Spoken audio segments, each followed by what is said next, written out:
He's a blue economist and a very, if I should put it that way, upper echelons of fishing.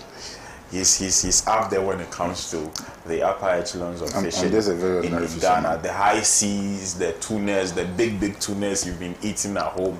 He's the brain behind all of that. Bless. Yeah. Good morning. Good morning, Bless, and Happy New Year to you. Happy New Year. We haven't met them. Yeah, you've abandoned me this year. Happy New Year to your listeners too, and all the people watching. Let me just take this opportunity to say a very big congratulations to my cousin Ashadam team for at least retaining his seat, and also congratulate His Excellency the President. Well, this is my first time. Yes. So me too. Yes. Sure. Right. I would be Shak, who is the General Secretary of the People's National Convention, the PNC, will be joining us shortly. But we are starting the conversation, and let me run you through the topics. I don't think I did that. Our first topic for conversation: Zimbabwe's ZANU-PF wants to extend president's term by 2 years. This is coming from the Daily Graphic newspaper. President seeks end to Bawku crisis, says area's peace top priority.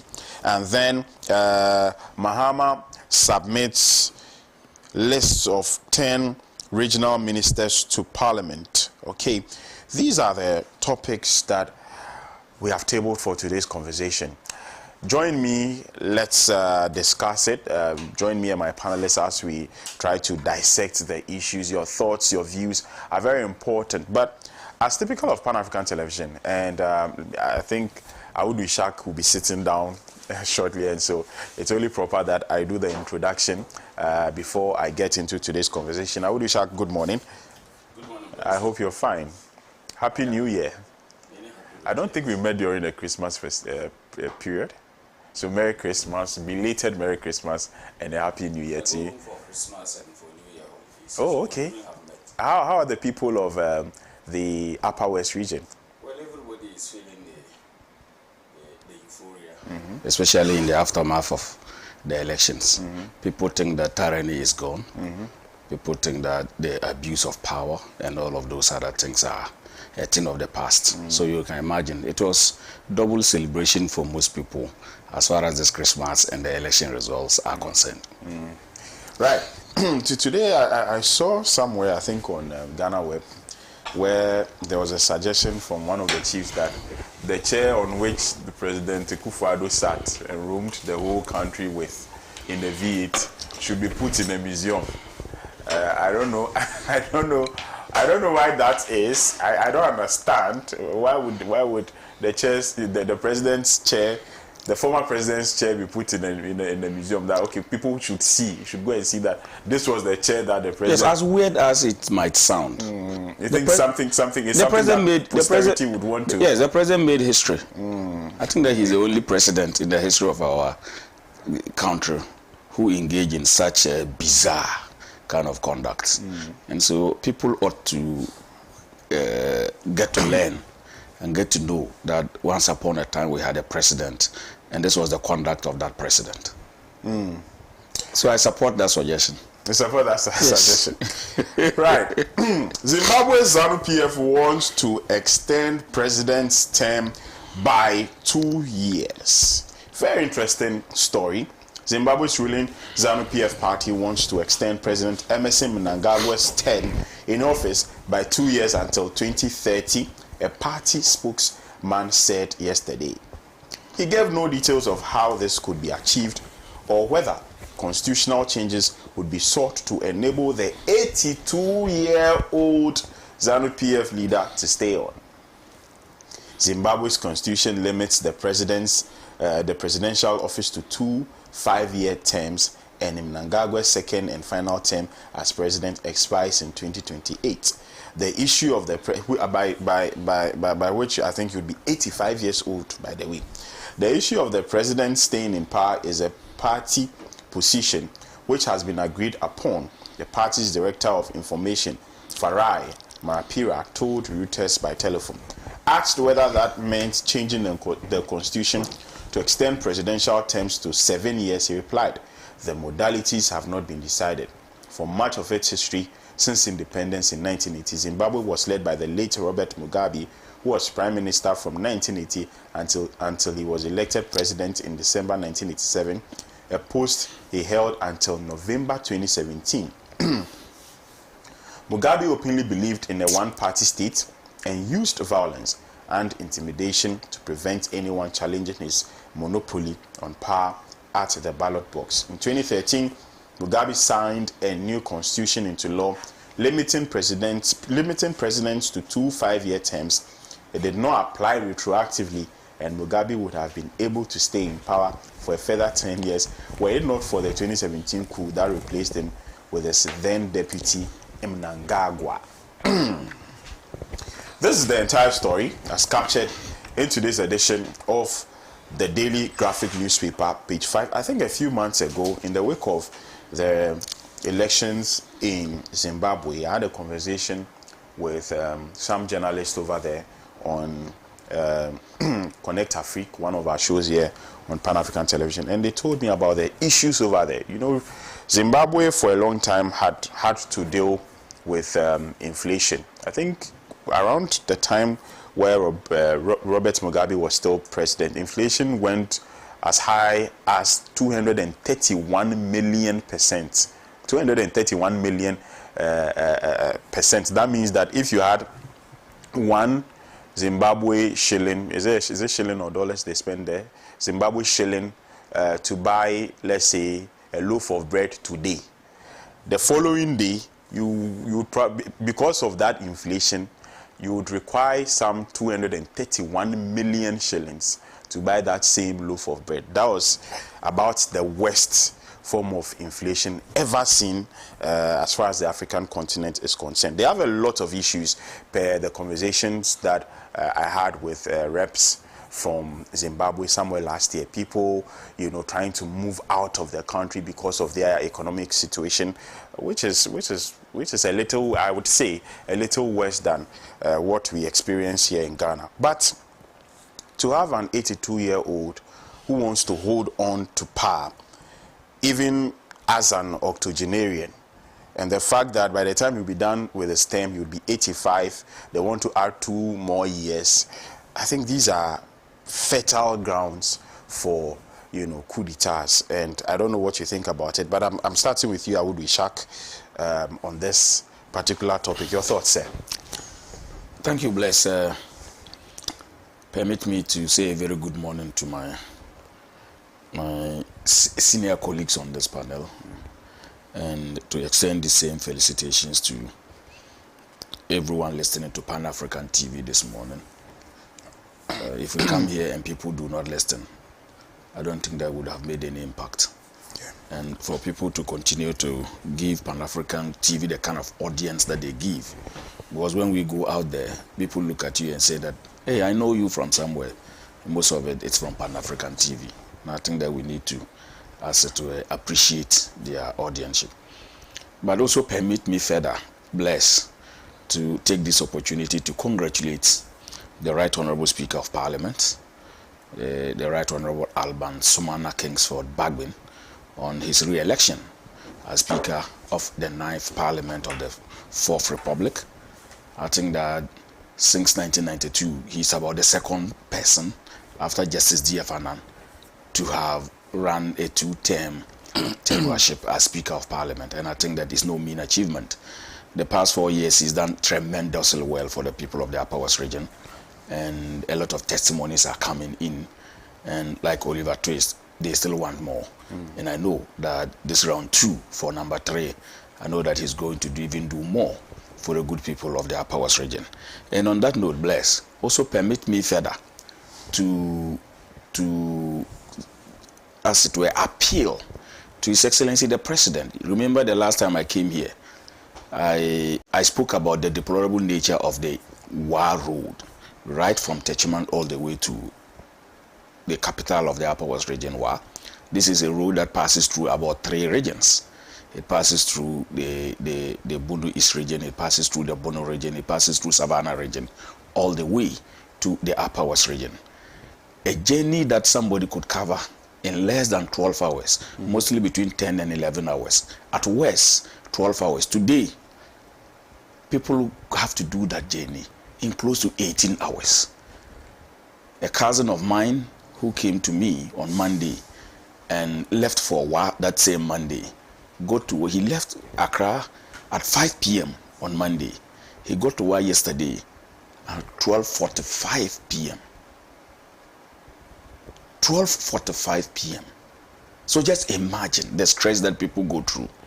Because that road, there's nothing a driver can do. It doesn't matter the nature of the car you are using on the road. You just have to succumb to the bad nature of the road. Otherwise, either you run into a ditch, you spoil your car, or you cause some terrible damage of a sort. And so this advocacy that we have started, fortunately, this road passes through Bole. And if you enter Bole town itself, and you see the nature of the road in Bole town, and that is the hometown of His Excellency the President. If some people got the opportunity and they did not care how that road looked like, today the President has an opportunity. And I know that he feels the plight of the people who ply that road. Right? And so he ought to do something. Within his 4-year mandate as President, something must be done about that road. We have seen that a certain contract has been signed already, starting from Sola all the way to Wa. But we see the road, the deplorable nature of the road starts from Techiman. It doesn't start from Sola. So the President ought to do something about this. Is an advocacy that we are not going to allow to pass. We would continue to talk about that road until something meaningful and something visible is done about it. Now, bless Zimbabwe, why do we do this to ourselves as a people? In your concluding remarks, you indicated that these are fertile grounds for a coup d'etat. I may not talk of a coup d'etat, but I may talk about instability. You understand?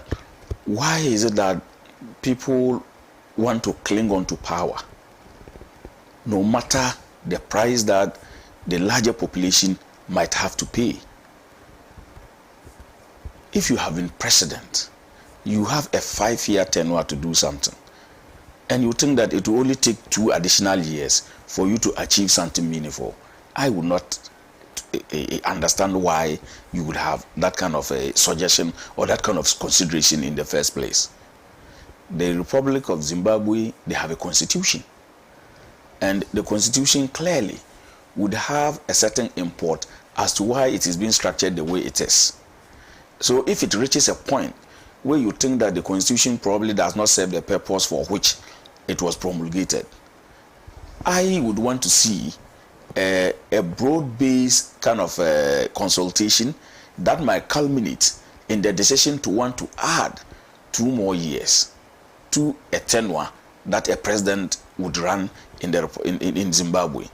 And so for party people, because this person you spoke about is supposed to be the spokesperson for the party, the ZANU-PF party. Yeah. And so for it to take party people to start these suggestions, it will only tell you that it will result in some partisan considerations. And you know the kind of party politics that we do. Once you approach it from that particular angle, it will be difficult for you to achieve the broad-based consensus that you need as far as constitutional reforms would be concerned.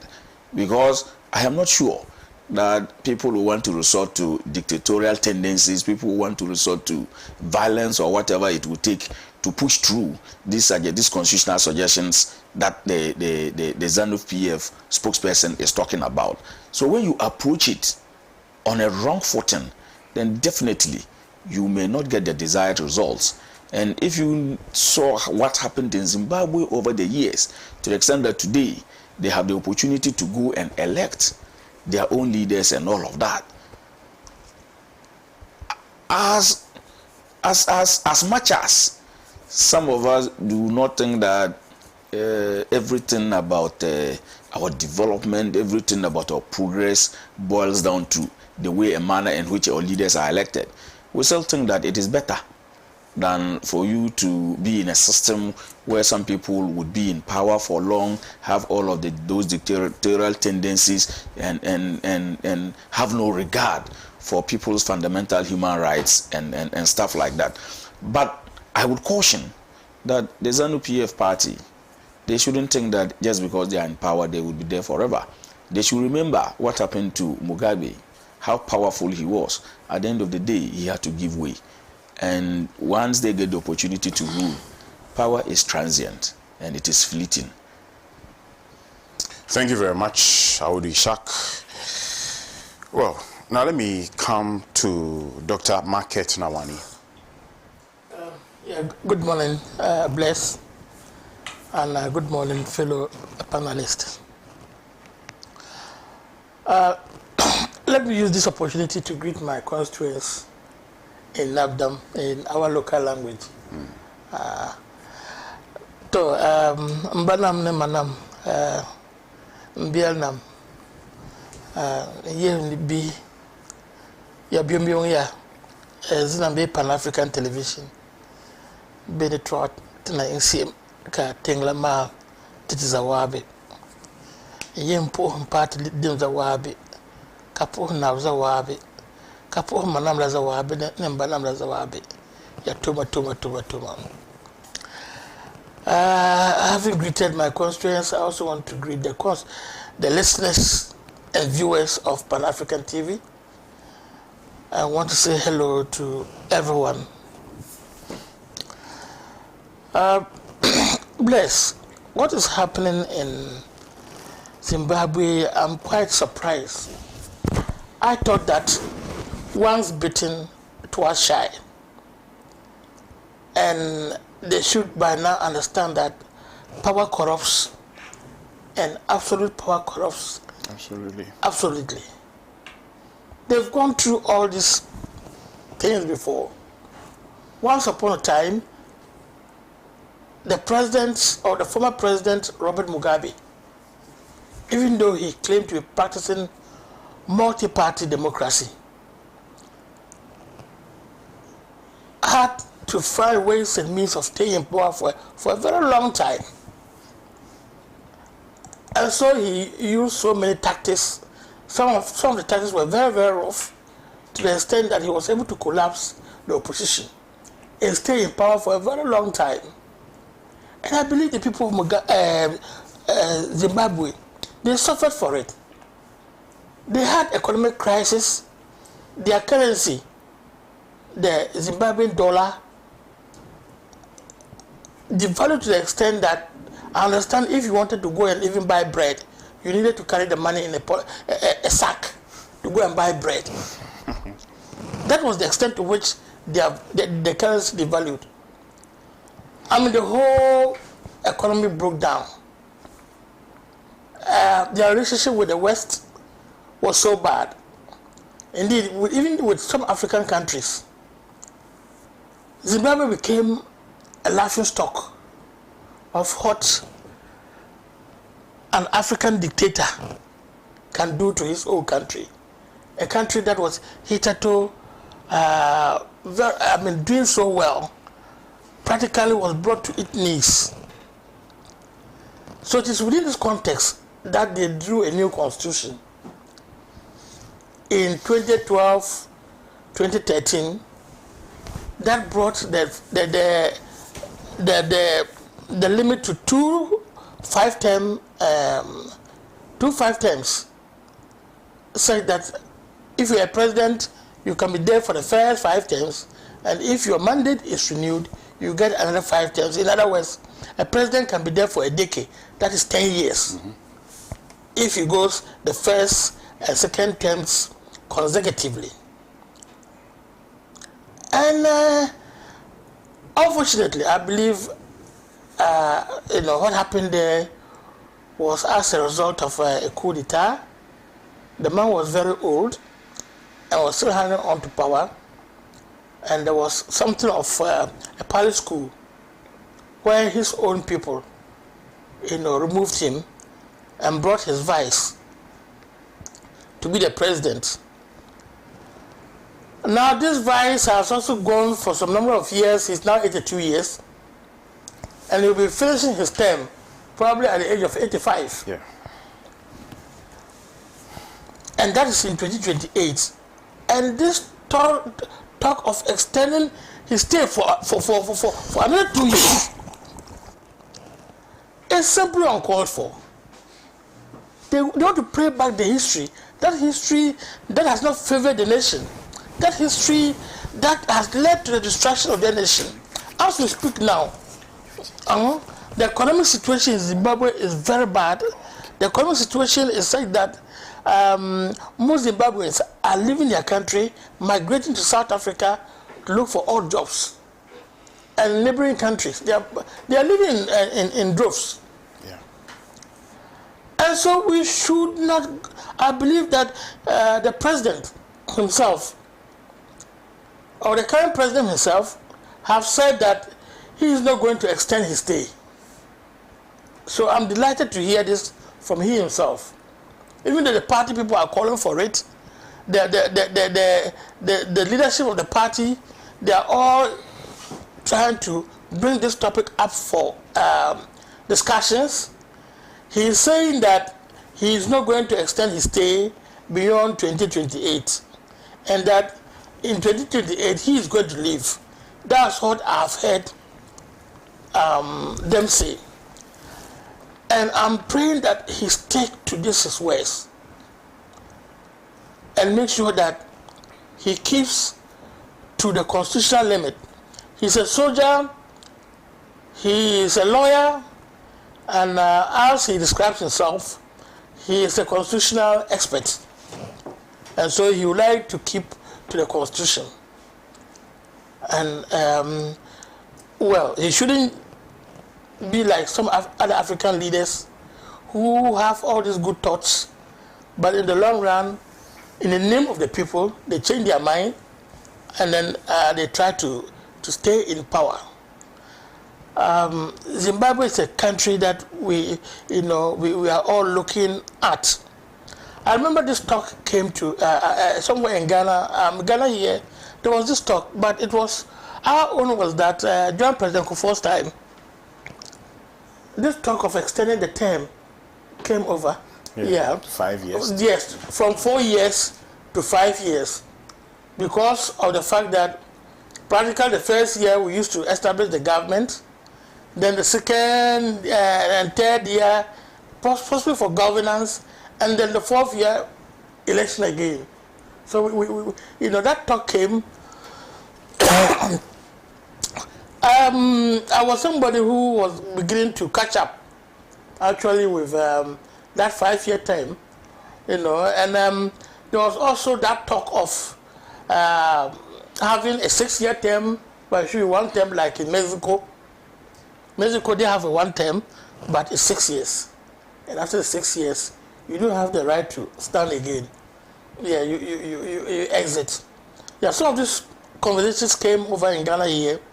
But in the long run, I think we stick to our 4-year term, and we are not doing very well, very bad with our 4-year term, except probably it depends. We need to look at our own situation as well. In Ghana here, like they are saying, the 4-year term appears to put a lot of pressure on any incumbent government. But I'm thinking that even if any government should initiate it, that government should not benefit from it.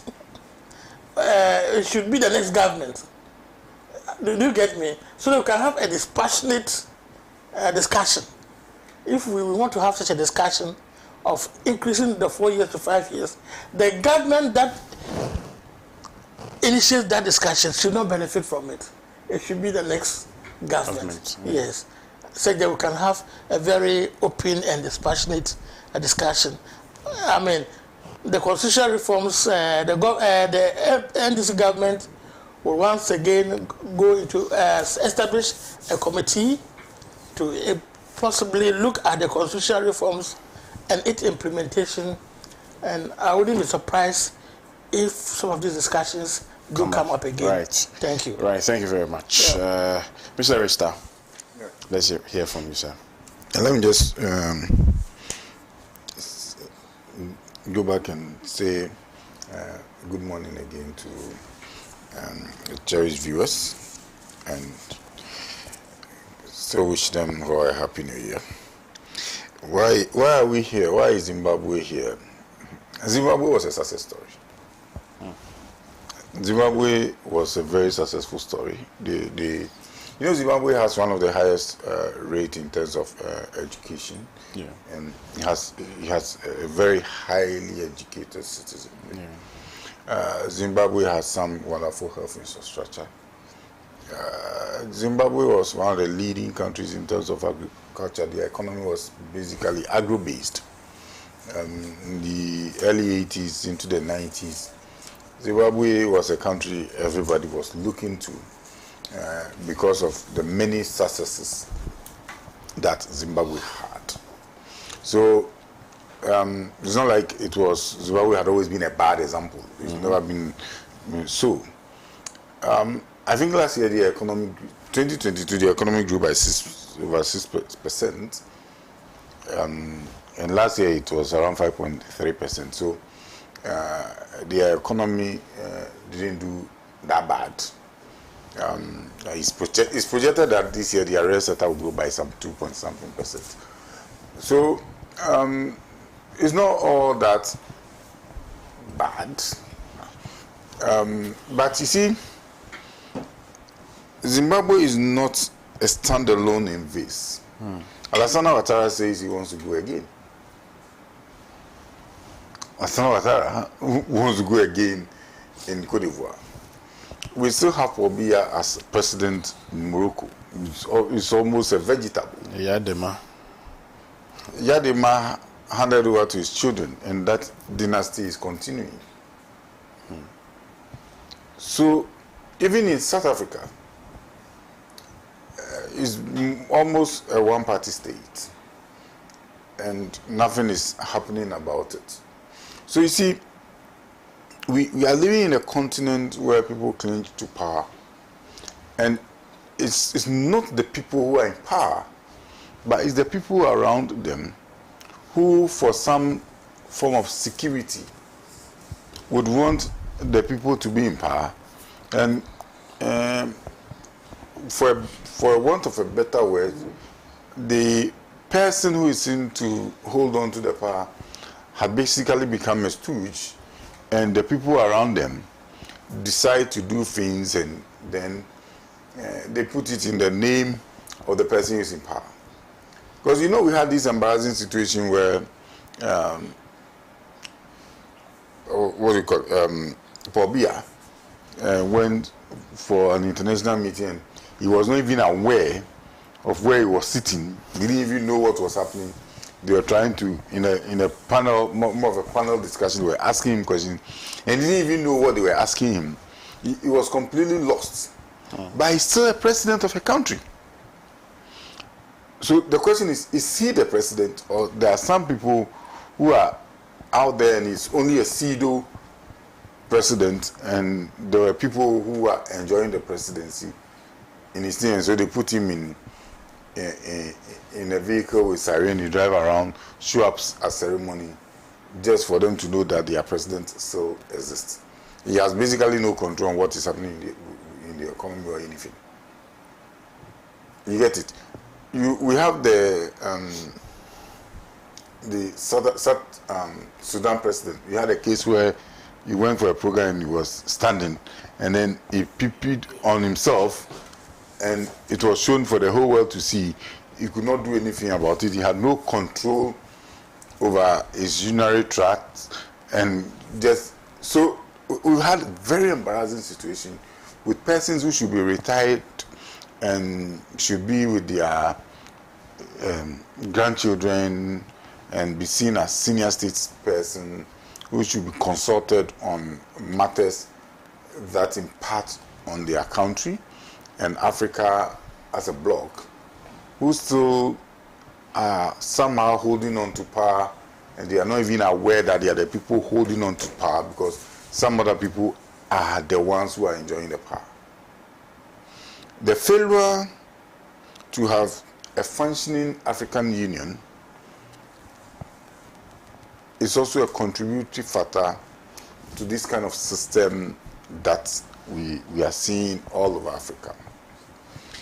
And the influences of the external powers, particularly for control over Africa's resources, has seen them give support to people they are very comfortable with in order to continue to exploit us. So even if the person has outlived its usefulness, they still provided that security to ensure that the person still remained, in order that they could continue to hold on to their businesses in our parts of the world. What's happening in Burkina Faso today?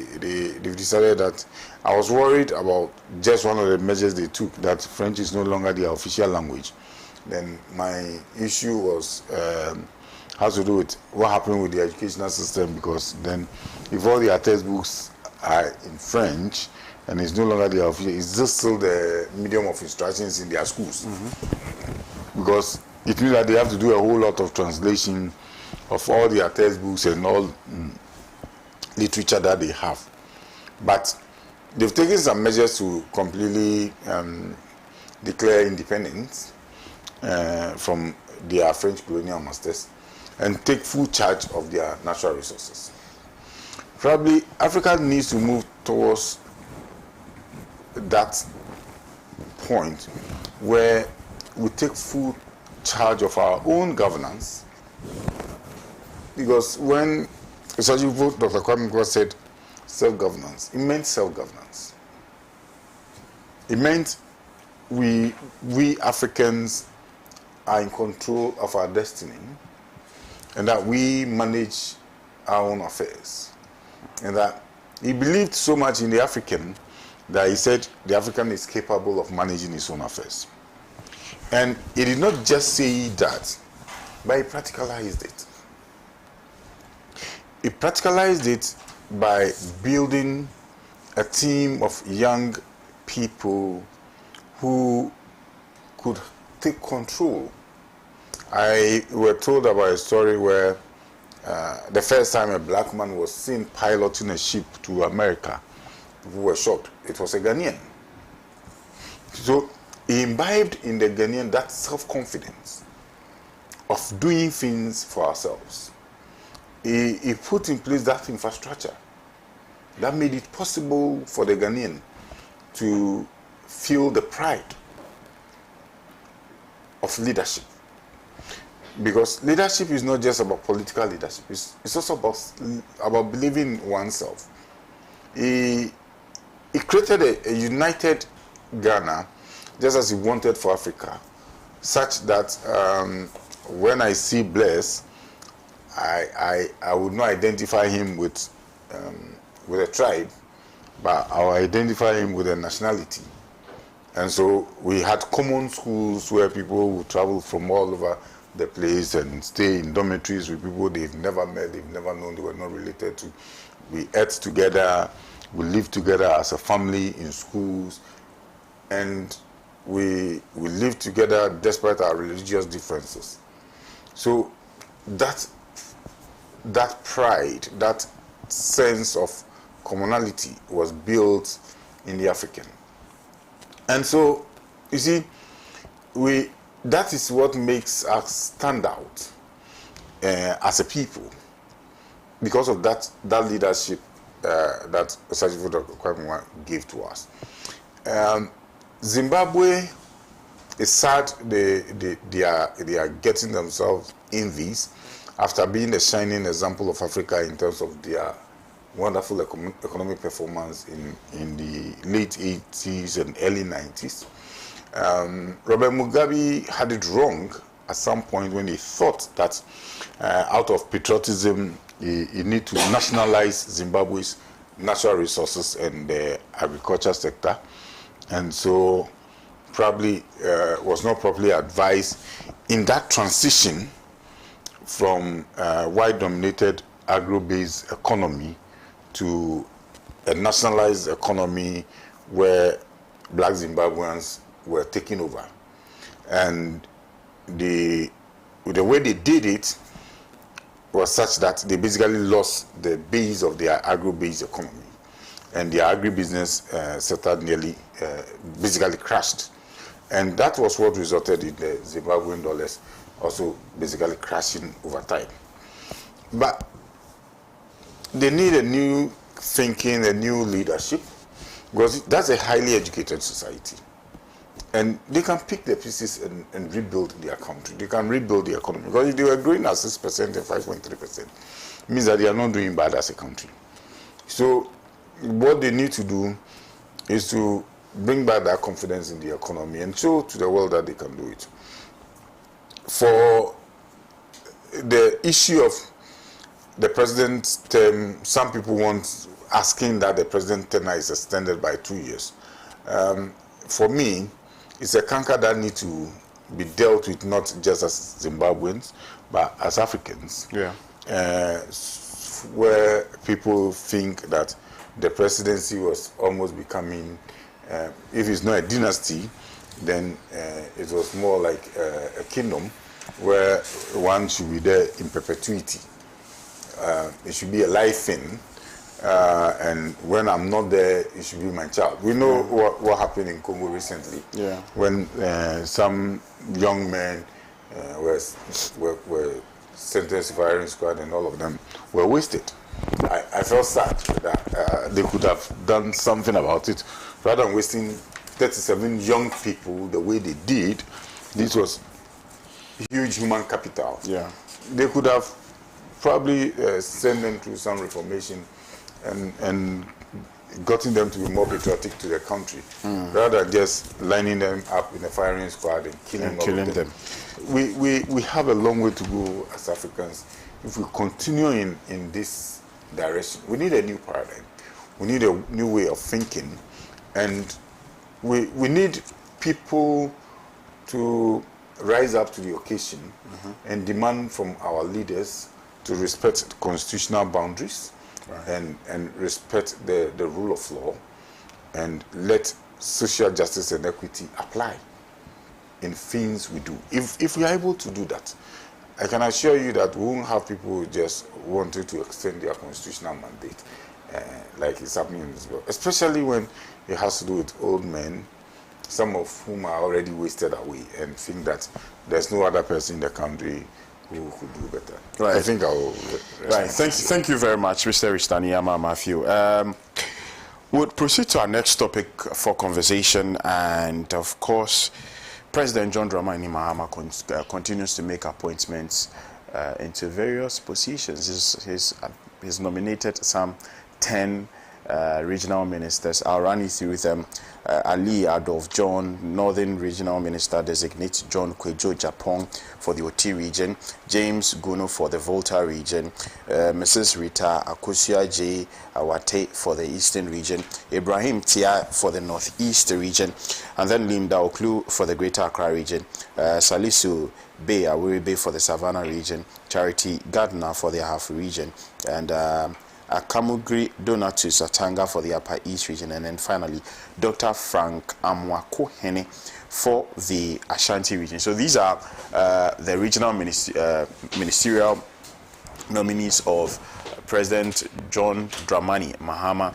These ministers would be vetted, but I've been seeing a few things from the vetting, the committee, that surprises me. I don't know about you, but the minority leader, Honorable Alexander Afenyo-Markin, it's been shocking to me. It's been surprising, and maybe I'm not in the position to say this, but I'll say it regardless. It appears that this is a man, and I'm saying it appears from what I see, it appears that there's a man who wants to be relevant at all costs, and then talk even when there is no need to talk. That is a personal opinion. It appears that he always wants to find something to say, whether it was necessary to say it or it wasn't needed at all. But I mean, that's just by the way. But let's look at the nominees of the president as far as the regions are concerned. We have some 6 more to go. What do you make of them? Let me start with you, Mr. Restaniama Matthew. Well, thank you very much. It won't be very honest on my part if I sit here and I say I know them. And so I won't be able to do any analysis on their capabilities or their limitations. The president has a mandate to appoint ministers and regional ministers, and as many as he would want to enable him execute the functions for the office to which he's been elected. He has committed himself to 60 ministers, including 16 regional ministers. So basically my analysis will try to look at whether how the president is performing that mandate. And that mandate, he himself had said that in appointing his ministers, at least 30% of those will be reserved for women. And so he made the first 3 appointments, which were all men, and he's made 10 regional ministerial appointments. 3 of them are women, which means that for the regional ministers, he's met the 30% threshold that he set for himself. Probably he may do more than the 30% that he set for himself. This is not a federal republic. So regional ministers do not have the same powers that probably you may have in governors. Cabinet ministers. No, when it comes to federal. Okay. So yes. In governance who head. So their functions are more of a coordinating role as regional ministers. They do not have what it takes to generate their own internal funds, because they don't have the powers to exact taxes and rates and fees on people. So they are absolutely dependent on what allocation is made from the central government. But they have one very crucial role, which is so significant. The regional ministers are the head of the Regional Security Council. And so they have a huge responsibility in terms of the security of the region. And the security include human security. We can't take it for granted that when you have a young population that is for which the levels of education may not be so high, and you have high unemployment rate, that is the first point of insecurity. And so they have that responsibility to liaise very closely with the district assembly, for which they coordinate, particularly the MMDCs that would be appointed subsequently, to look at these issues of child security and ensure that young people who are involved in crime and acts that amount to crime are tracked and probably will put in place reformations. You see, we are getting to a point where it's becoming so worrying, the rate at which young people are exposed to drugs. And we may take it for granted, but it's worrying. And so you need regional ministers now to probably focus more on how to deal with this matter. You realize that I live in Tema. In Tema was properly planned. It was planned with open spaces, green belts, and parks. Today in Tema, all our open spaces and green belts and parks have been turned into drinking spots and clubs. So young people no longer have open spaces where they could sit openly and chat and play.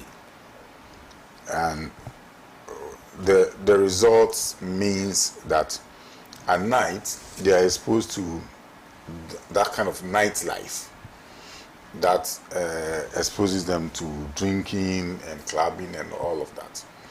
Probably we need to be able to reverse the trend. In 2007, I was in Germany as the only African among some people sponsored by the German government to observe what they called cities in transition. And that was when they were trying to merge the East German cities into the West German cities and give them a uniform life. So went to places like the Leipzig, Dessau, and all those places. And one of the things I observed was that young couple were refusing to live in some communities, and their only reason was that they didn't have parks where their children could play. So they were raking down huge buildings, huge buildings, just to create open spaces and parks so that for recreation children could have places to play. We do the reverse here. Where there are open spaces and parks, we sell them out cheap to people to put up buildings, and we are living in communities where we don't have greens at all. We don't have places where children could play and flow, and so children do not have that opportunity.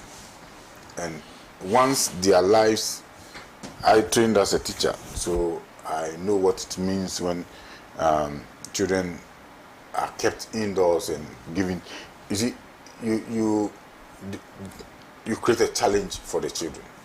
So I feel the regional ministers have a responsibility that, as part of the role of the regional coordinating council, they have a planning responsibility for the region to look at, harmonize the plans from the various district assemblies to ensure that, especially developing communities, because you have people selling a whole tract of land and you don't have space for fields. So the whole community will be built without a single field. There are no market spaces, there are no places for stores, and so people may convert part of their homes and make them stores and all of that. That is not community.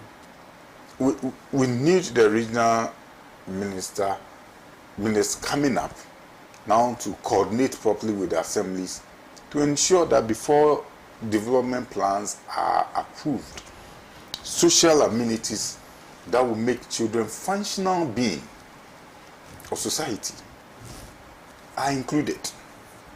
So you see, it's not all about going to school. Literacy is important, but social life is crucial.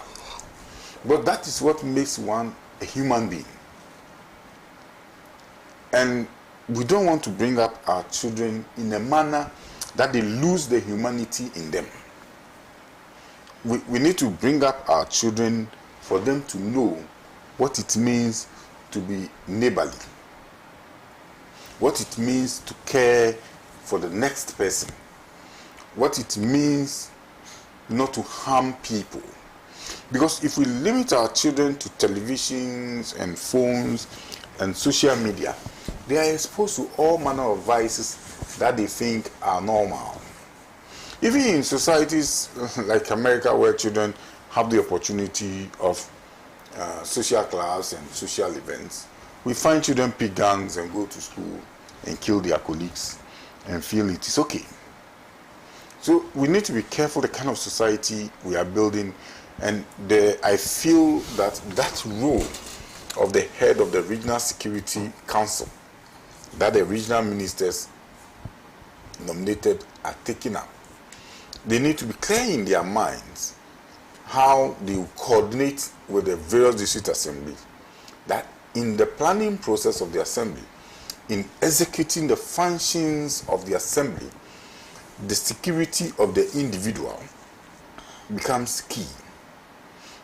That we strengthen the various police system to be more investigative. We need to build society where people become more observant of what is happening around them and be able to give prompt and adequate information. So, yeah, congratulations to them for catching the eye of the president. I believe that the president has done the necessary assessment. Yes. And by the standards he has set for himself, he considers them fit for the appointment is given to them.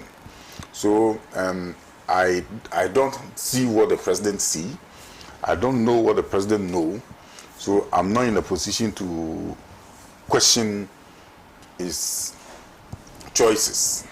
I can only say that they need to prove the president right in deciding on them. They need to focus on the job that had been given to them, and they need to execute that with exactitude, such that the president will not be embarrassed at the end of the day for reposing that confidence in them. Right. Thank you very much, Mr. Ishak. Do you know any of the nominees? Is the Upper West part? Not yet. Not yet. Okay. Part of the 6 still hanging. Well, I think that our very good friend, Solis Ube Awurebe, he's been coming to Pan African TV. On a number of programs with him here. He's the nominee for the Savannah region. Oh, nice. I know the Northern Regional Minister Designate as well. He's the Northern Regional Chairman. And Dr. Frank Amwakwehene, Ashanti region. We've done some politics together, and so all in all, bless. I want to believe that President John Dramani Mahama is not wrong after all when he said that he's coming to the presidency with the benefit of hindsight. There are some of the things that he got wrong. He would ensure that he gets it right. If you gauge public sentiments regarding all the 13, let me limit it to ministerial appointments, all the 13 ministerial appointments made so far by the president, you get to understand that a vast majority of the people of Ghana, especially members of the NDC, are quite enthused about the decision to appoint these personalities. If you were to limit it to the 10 regional minister nominees, bless, all of the 10 of them, going through their profiles, it tells you that the president is giving the party back to the people who worked for the party to come to power. These are mostly executives of the party. And when the election results were declared, I told close friends of mine that I do not envy His Excellency the President, because Article 78(1) says that majority of ministers appointed by the President must come from Parliament. You have 188 members of Parliament. You are seeking to form a government with 60 ministers, and they say that majority of them must come from Parliament. It means more than half. So let's even say 31. That 31. So out of the 188 members of Parliament, you are looking to appoint only 31 of them. That tells you that the president... Exactly. And you see, we do the kind of governance architecture that we have, which has pushed a lot of people to call for us to take a second look at it in terms of the presidential system that we run, where the executive and the legislature to some extent have a certain fusion, particularly in relation to this particular clause in the Constitution, will tell you that some people go to Parliament because they see it as a trump card to catch the eye of the president. Because once you are a member of Parliament, you are one step ahead of getting appointed as a minister. Now, these people come into parliament and then they get disappointed. Some of them are even tempted to abandon altogether their legislative duties, because in the run-up to the elections and during the campaign periods, a lot of promises are made. You understand? A lot of overtures take place. And then we come. And I, just like the president, I think that 60 ministers to run a country like Ghana should not be rocket science. It is possible. Because if we have far more bigger countries with bigger economies and all of that, running their countries with a limited number of ministers, why can't Ghana do same? The president can do it. But I just want to let people get to understand that they say that change is difficult to effect. Meanwhile, they say it is inevitable. Change would always come. But how the people will receive the change has always been our problem. And so, for me, judging from the way the president is going, the caliber of people he is appointing, it tells you that a certain level of a broad-based consultation takes place. It tells you that these appointments sit well from the various stakeholders within the party. Because, in this election, I don't see any department in the NDC. I don't see any regional branch or constituency branch of the NDC that you can say did not work. The kind of leadership that His Excellency the President offered, because I saw the President himself run a certain kind of campaign that I had never seen him run in 2012, in 2016, and in 2020. In 2024, President Mahama worked so hard for this victory. So he carried everybody along. So everybody worked. So it's not like in the past where people would say that no contribution, no chop. Everybody contributed to this victory. Meanwhile, the appointments available are limited. So the president would have to think deep enough. He will have to consult widely enough. But fortunately, as somebody who has led the party on 4 different occasions, the president knows who can do what.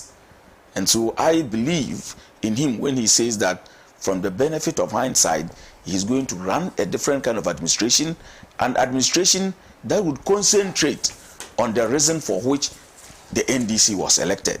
That is to better the lot of the people of Ghana, and not to come and lord over the people, not to come and engage in shady deals, which at the end of the day affect whether the people in my village would get good drinking water, whether students in basic schools will lie on their tummies to write. Just only this morning, after 9 days in office, the president has issued a directive for emergency food supplies to be sent to senior high schools. The man that people said was coming to cancel free senior high school. Headmasters and food suppliers and all of those other people along that chain, they were complaining, and schools were virtually on the verge of being closed down. Some people even called for the schools to be closed down for some other actions to be taken. The president says no. He has ordered for emergency food supplies to be sent to senior high schools who do not have food. You understand? And so if the president would go this way, I think that Ghana would be better off. And if Ghana is better off, nobody would benefit but the good people of Ghana, who would now appreciate why they have to vote. Because you vote to change your circumstances for the better. You don't vote simply because you think that it is your right to go out there and vote. And that is why the NPP people are saying that they lost the election because their people did not vote. That is not true. You mismanaged and they voted against you. Simple as that. Right. Thank you very much, Audu Ishak. Let me come to Dr. Ket Nawani. Doctor, are you looking forward to an appointment? Maybe somewhere into the health sector, perhaps. Yeah. We're praying for the best. Great. Yes. Like he said, it is not very easy for the president, but we are those who called for the reduction of the numbers. I mean, Ghanaians. And so we have to understand a situation where we have, you can't eat your cake and have it. If we want a lean government, then probably a good number of MPs and NDC faithfuls have to be the first in line to sacrifice or become victims of such a policy that we called for. But I'm hoping that the appointments are done so well that we can perpetuate our governance. Having said this, I want to congratulate the president. So far, it appears there has not been a lot of surprises. Most of his appointments, you can see the direction. The regional ministers appointed, most of them, like he earlier mentioned, are servants of the party. They were either regional chairmen, secretaries, I think a woman organizer, etc. Yeah. Okay. They've all been elevated to the status of regional ministers. There's only one member of parliament there, and that is for the Greater Accra region, that is Lindo Kru. And so it gives hope to anybody who is working within the party structure that you don't only need to go to parliament. Yes, I've worked in the party structure before, as a constituency chairman in the Upper Dentra East. I became the regional vice chairman for Central Region. Oh. Yes, before getting the opportunity to go and represent my constituency and then being elected as a member of parliament. So it was a shift from the party structure. I believe my people recognize the good work I've done in the party structure and moved me from there to the legislature. So we shouldn't be surprised if people are doing very good work in the party and they are being moved from the party structure to the executive arm of government. So we need to congratulate the president for rewarding anybody for whatever you are. I would say that brighten the corner that you find yourself. If you are doing a small appointment, like a constituency executive, work very, very hard. Probably somebody will see you somewhere. And then you might have an appointment. Like the DCs and other things are also coming up. So it is possible that working even at the constituency level, somebody might spot you and elevate you to a different level. Yes. So the president is doing very, very well so far. I don't think that there's anybody who will complain about the appointments so far that he has made. He has been on point. These are very experienced people. I'm from the Upper East, and we have they've nominated the Honorable Donatus Akamugri as our nominee for the regional minister position. This is the secretary that has been there for the past 27 years. Oh. Yes, since 1998, somewhere along that line, that he became the secretary. He was working a tutor at a secondary school. Finally, he left that job and rather came and started working full-time for the party.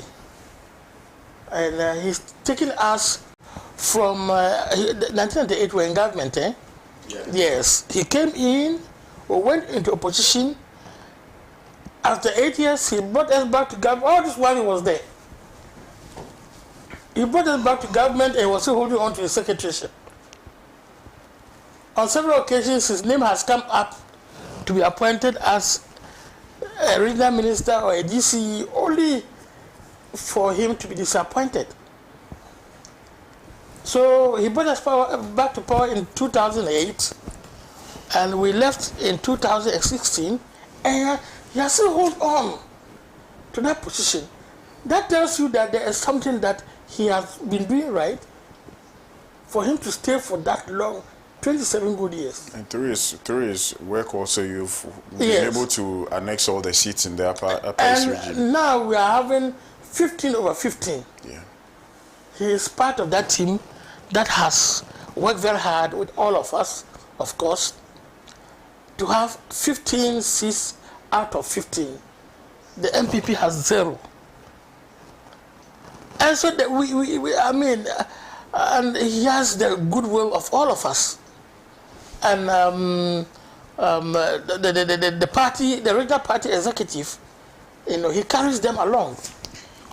He is the real administrator of the party. Said that sometimes when you get there and you don't meet him to get an update on issues, and he's not there, it's sometimes very difficult to get a proper update of issues at the regional level.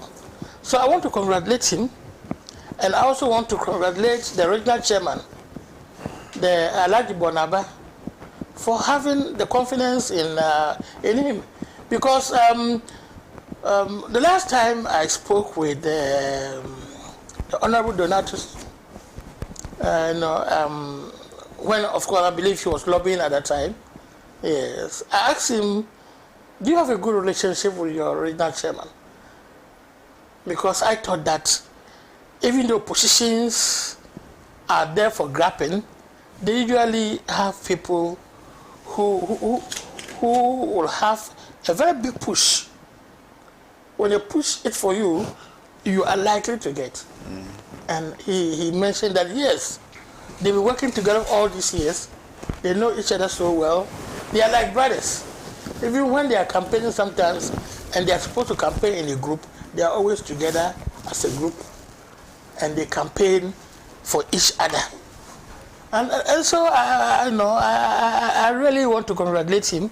There were other very good people who wanted to be regional ministers and the rest. In the NDC now, I'll say that we have a lot of good people. We have the men and women of high standard. Some of them in the academia that are now coming in. Gone are days that you used to say that the NDC is a party of veranda boys. There was a time like that when people used to describe us as a party of veranda boys. I believe that those days are far gone. We now have a lot of people competing for positions that when you look at them, you just say that, wow, it is only God that will help you to get this particular appointment, because all of you are qualified and all of you have done well. I mean, these elections, like he said, that it was like Ghana against MPP. And so you can't point out and sit down here and say that this person did not work. It is easier and right to say that all of us worked than to try to get somebody out that he did not work. So if you look at the appointment, you realize that the president is trying to please all the wings. Yes, the women wing, they got 3, and I believe that they'll be getting more.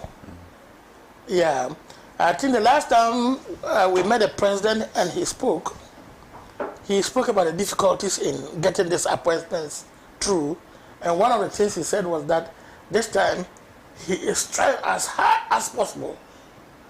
We have always been paying lip service to this idea that 30%, a minimum of 30% has to be women. But we don't usually implement it. We always say that, oh, it's left with 2 or 3 for us to implement it, or we are at a certain percentage from its implementation.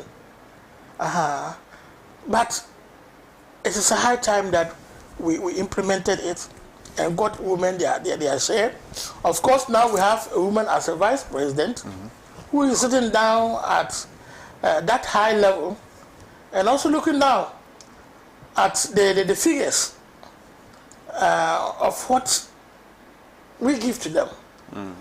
I'm saying this because even during her campaign period, she made sure that she did certain special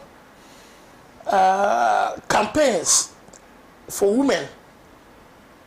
Like she comes around and the women MPs, she tries to focus on them, try to campaign with them, spend more time with them, and apart from that now goes to the market areas. So this is a woman who, apart from being a leader and that symbol of feminism, achievements of women in Ghana as a whole, being the first vice chancellor of a public university, and subsequently as the first vice presidential elected vice president of the Republic of Ghana. I think she is a trailbearer, and I believe that she is there now to ensure that the president is advised to ensure that that women quota is achieved. And so, I mean, there are all eyes. There are a lot of interest groups that are also fighting to be represented in the government. They remember the NDC government is not a very new government now. We have a lot of interest, people who have served the government in various positions already.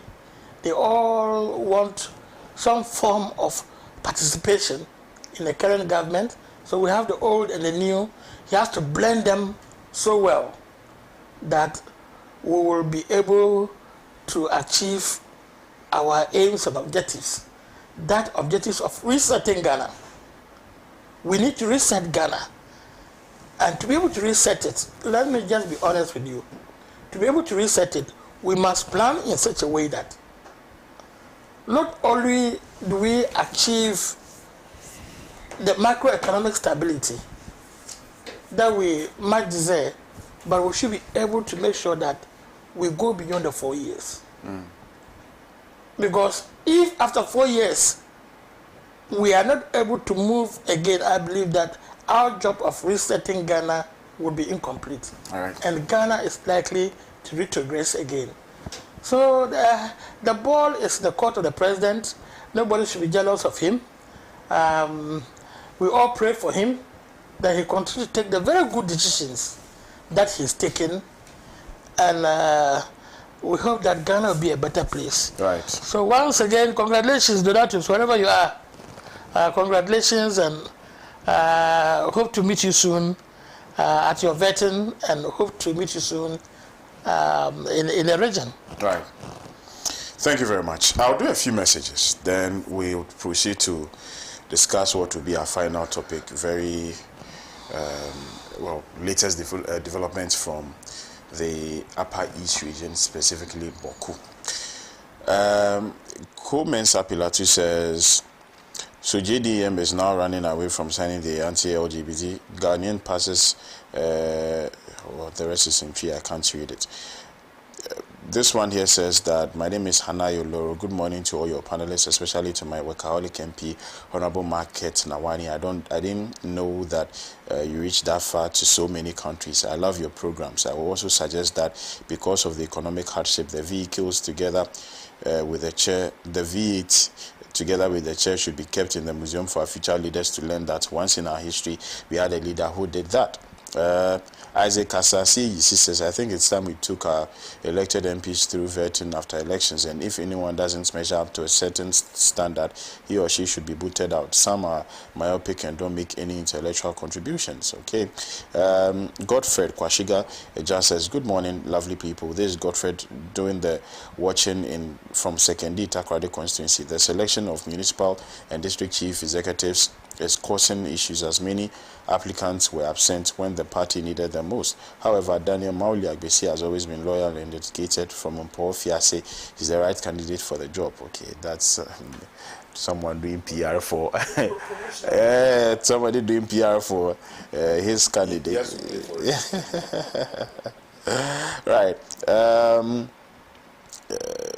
Salifu Kamal from Sisala West, Golu specifically says, Bless, I think extending president's term can lead to too much concentration of power, which can lead to dictatorship. In other hand, it leads to we need to continue stability, which will bring good policies. But I think Ghana should remain as it is. And greetings to Awudu Ishak. Okay. Salifu says that, Bless, I think it's not a good way for Ghana to extend their president's term because it leads to limited accountability. President will undermine some other institutions, especially Parliament. Bless, bear in mind that if Parliament is undermined, it would lead to conflict. Okay. Seydou John Paul says, grateful for life. Bless Koku Alormassor, keep doing the good work for God and country. The rate at which President John Mahama is doing his job unprecedented and monumental. We appreciate him for such commitments put in place to bring joy and happiness to them that give him power. My regards to Honorable Issa Mohammed Bataglia, MP for Sisala East Constituency. Seydou John Paul, former SRC President, Tamale Technical University. Good morning to Honorable Bataglia, by the way. It's been a while you appeared on the show. Hopefully one of these days we'll have you on. And congratulations congratulations for winning your seat. Samuel Ayebeng says, because of e-levy, road tolls was scrapped. So e-levy should be removed and road tolls introduced. Okay, thank you. Mr. Host, within the context of adversaries, partisan politics and politicking, loyalty, industry, humility, and honesty bring forth a riveting reward and recognition. Hence, young people who are determined to enter the arena of partisan politics must recognize and embody these underpinning virtues and principles. President John Mahama believes in the capability of the youth and had given the golden opportunity to them to exhibit their inherent dexterities, craftsmanship, and in-depth knowledge in the area of education, health, energy, and economy. These appointments exemplified and amplify the ideas of youth empowerment for accelerated growth and development of our country.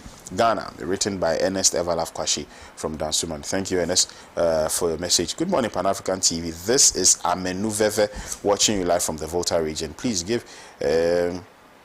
please, you guys should check your sound. It's too low. I'm sure the folks in the MCR have heard you. And people are saying that you people are still referring to me as communications officer. No, not me. Okay, so that correction should be effected immediately, please. Audu Ishak is the General Secretary of the People's National Convention. General. Yeah, but the people watching me, yes. You want the right description? Of course, we want. So he's the General Secretary. Don't let my communication secretary feel demoted. You are still his boss. Yes. Right, so he's the General Secretary of the PNC. Please, let's effect that correction when displaying his name on the screen. Thank you, Amenu Veve, for your message. Sir Gomez from Tamale, good morning, Bless, and your distinguished guest. I'm glad His Excellency John Mahama is making efforts to bring peace to Bawku. This gesture is a significant step towards restoring tranquility to a region that has faced prolonged conflict and instability. This is testament to his commitment to the well-being of Ghanaians. God bless you, Mr. President. Okay, thank you very much. The Savannah Regional Minister nominee is a perfect choice, a very hard-working man, very intelligent and committed to development. The Savannah region is very grateful to HE President for the choice. Congratulations to Honorable. All right, thank you for your message. Good morning, Bless, and your esteemed guests. I extend warm congratulations to all nominees for regional ministers as appointed by President John Mahama. Special commendations go to Honorable Ali Adolf John, Northern Regional Chairman of NDC, on his designation as Northern Regional Minister. Wishing all the nominees success in their new roles. May their leadership bring about positive change and development to Ghana. Amen. Aigbe from Tamale. Thank you, Aigbe, for your message. I'll read the last two. Ken Williams is one of our dedicated viewers. He sent this one. He says, good morning. Certainly, the occultic stool must be taken to a shrine for spiritual cleansing. Advise ADM and his officials not to get close to that stool since it has a bad omen for a new occupant. Besides, the Jubilee House must have a spiritual cleanup before use since it has been defiled and weaponized by a despot who was reluctant to quit. NDC must be careful for their own good because the mother serpent may be gone but still possesses the venom of a wounded cobra. Okay, thank you, Ken Williams, for your message. Final one. This one here says the revenue to be generated from the road toll will even be more than that of the e-levy. I'm still surprised that the Kufado did not see this. Okay, thank you very much. On that note, we'll proceed to our next, or that will be our final topic for conversation.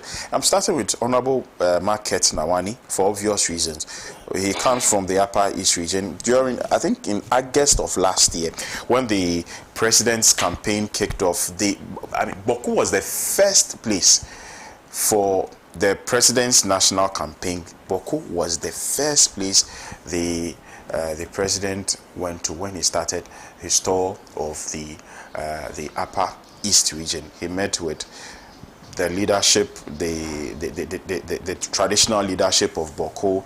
Some promises were made, some suggestions. I mean, they exchanged ideas, suggestions. A new region, a new Kusao region, I think was on the table. But the issues of Bawku have stayed the same for a long time, to the very extent that people cannot go about their normal daily activities for fear of being, killed. People cannot even wear smokes in Bawku, I understand. People cannot ride on motorbikes in Bawku, I understand. For all of these, issues of insecurity, are we going to make any headway, Honorable? Bless, whenever the issue of Bawku comes up for discussion, I ask myself whether it's common sense going to overrule the historic stories or circumstances that they find themselves, because each of the factions have a story to tell, to the extent that they've even told the Supreme Court their stories. And the ruling of the Supreme Court, we thought would end the issue, and as we speak now, it is looking as fresh as it was more than 30 years ago. As a student in Bawku Secondary School myself, I saw my biology teacher. I don't want to call his name because it will bring out an affiliation, and probably a family member could be listening to the story and will know definitely that I'm referring to him. Picked up, his genitals removed, and finally killed.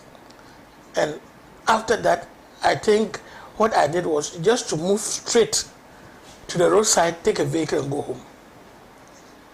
It was our biology teacher. Those days, when we were on vacation, some of us do stay in the school and do classes among ourselves in preparation of our final exams. That was around 1983, 82, 83, that way. So how many years now?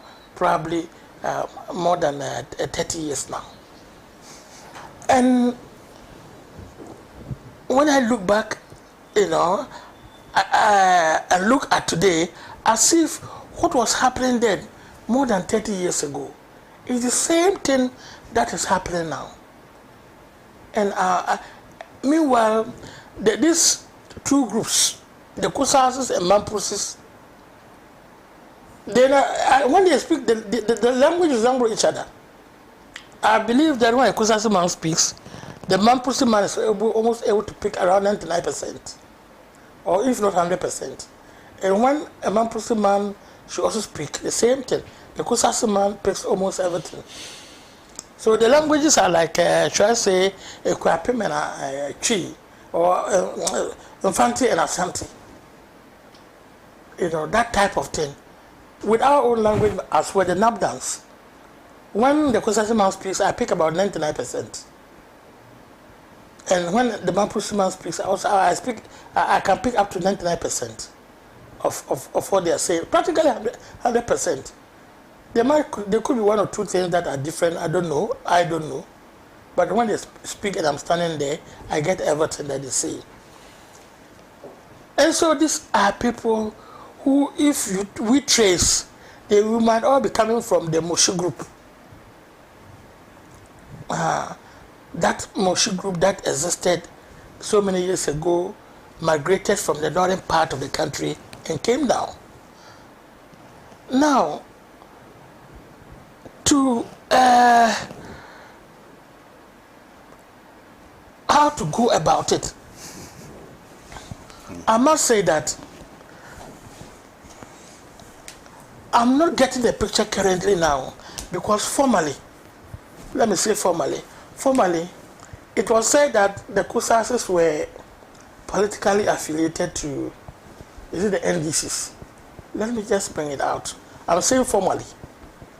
And the Mampusis were affiliated to the MPP. And so depending upon which party was in government, the other tribe tries to work its way up.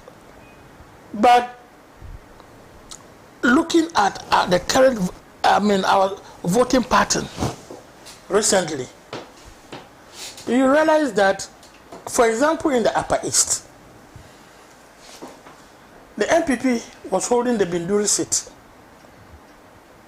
which is a strong Kusasi area, before these elections. Yeah. They have ever held the Tempani seat recently, that was held by the former Deputy Attorney General, Kwemka.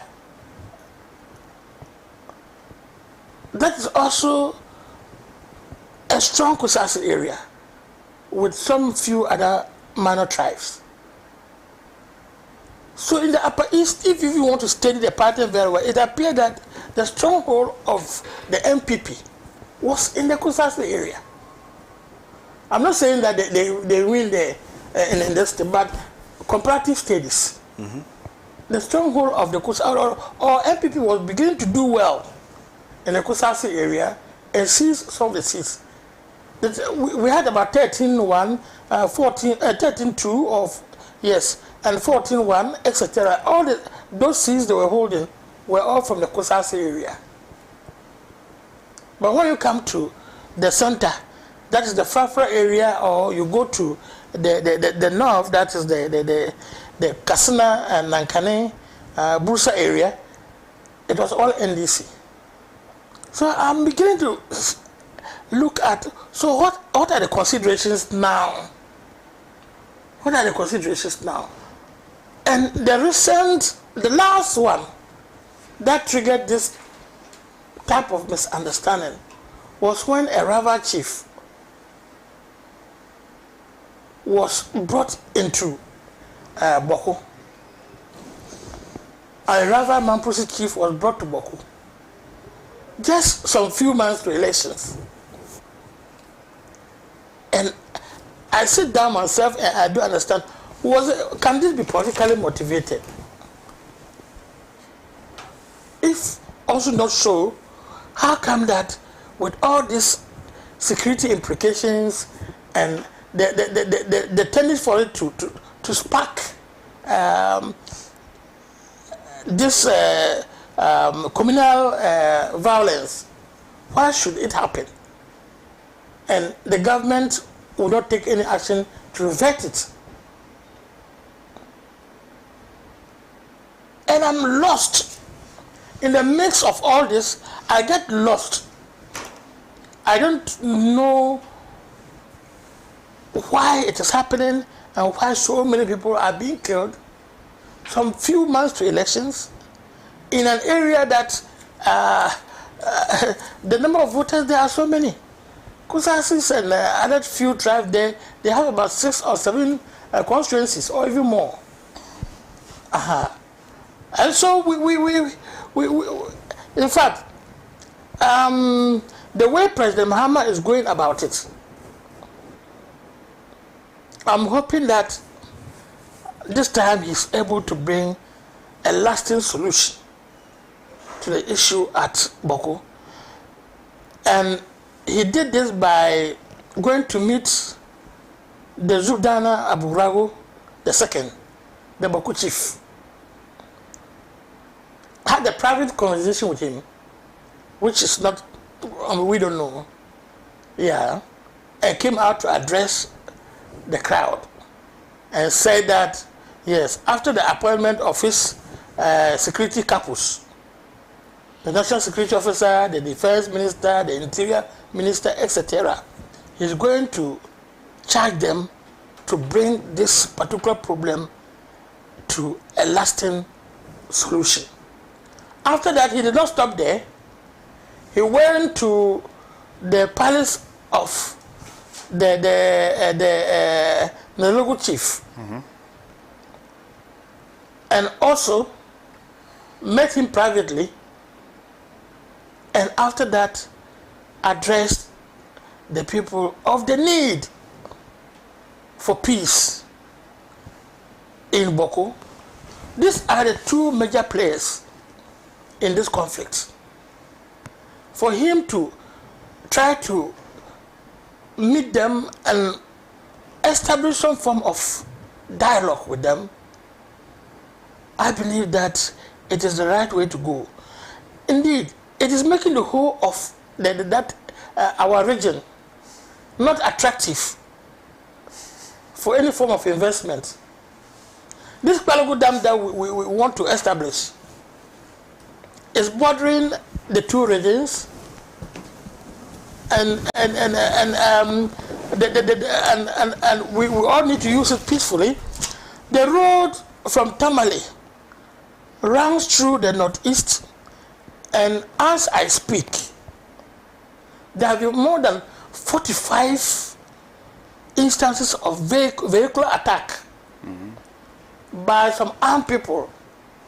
Sometimes they burn, sometimes they kill. I mean, we know that killing have taken place, and sometimes even they don't kill the tribes that are involved. There were instances where they killed some Frefa men, and all those type of undefined and unwarranted killing. And so we have a situation where we don't know what to do. People are migrating from Bawku to come and stay in Bolga, and the violence has sometimes left Bawku and come to Bolga. I remember a tutor at Bolga Technical or Zamstek or something like that was killed, in Bolga, and it was traced to the fight in Bawku. There is a lot of killings that are taking place, some of them undocumented. I once watched a BBC, Al Jazeera film on the conflict, and I couldn't believe my eyes that so many people are being killed, and yet the report always put the numbers. 10 people have been killed, 20 people have been killed, those type of figures. But I believe that the numbers are far beyond that. And so I'm calling on the two sides. They are practically one people. They are one people. They've intermarried. If you take the MP for the area, whose father is a Kusasi and the mother is a Mamprusi. So in terms of everything they are ready to do together, then these issues do come up. They instantly become enemies of each other and secretly kill a lot of people. So let us look at it well. And I'm hoping that it will not be a one-day wonder with the president going there. Right. I'm hoping that it should continue They can bring in the traditional authorities themselves, if it means bringing in the Shantahene, the Yana, and other prominent chiefs of the area to see whether they can talk And bring lasting peace. things out, Right. and ensure that once again, peace is returned to Bawku. Indeed, in the Upper East region, Bawku is the #1 commercial center in the Upper East region, bordering two countries. So if you look at Aflao, the business that takes place in Aflao, in Bawku it is double. Because they are bordering Togo, they are bordering Burkina Faso. Right, thank you very much, Honorable Market Nawani. I would be shocked. When I followed the president last year to Bawku, one of the things that he said, which I found quite interesting, and I don't know the veracity or otherwise of that, but it was coming from somebody who had then occupied the presidency before and was seeking another term from the Ghanaian people. One of the things that John Mahama said was that whenever the NDC was in power, there was peace in Bawku. Is that true? And also, why is that? Is it true that whenever the NDC is in power, there's peace in Bawku? And so now that the NDC is in power, can we truly hope and look forward to lasting peace in the area? Well, Bless, I'm not sure that the president would go out there to lie regarding a matter as very important and as volatile as we all know it to be, and being the statesman that he is, as a former vice president, and like you indicated, at the time that he's purported to have made this statement, he was a former president seeking to come back. Today he's president, and we can all attest to the credentials of His Excellency John Dramani Mahama. And Bless, you know that this lingering issue probably have had a lot of studies being conducted on it and a lot of intelligence gathered on this Tony issue in Bawku. And you know that as a president, John Dramani Mahama would have full briefing on what the situation in Bawku is. And you know that when it comes to some of these things which border on national security, there will be no need for anybody to withhold any kind of information as far as the situation is concerned. And we also know that we know the periods within which the NDC has been in power. We know the periods within which the MPP has been in power.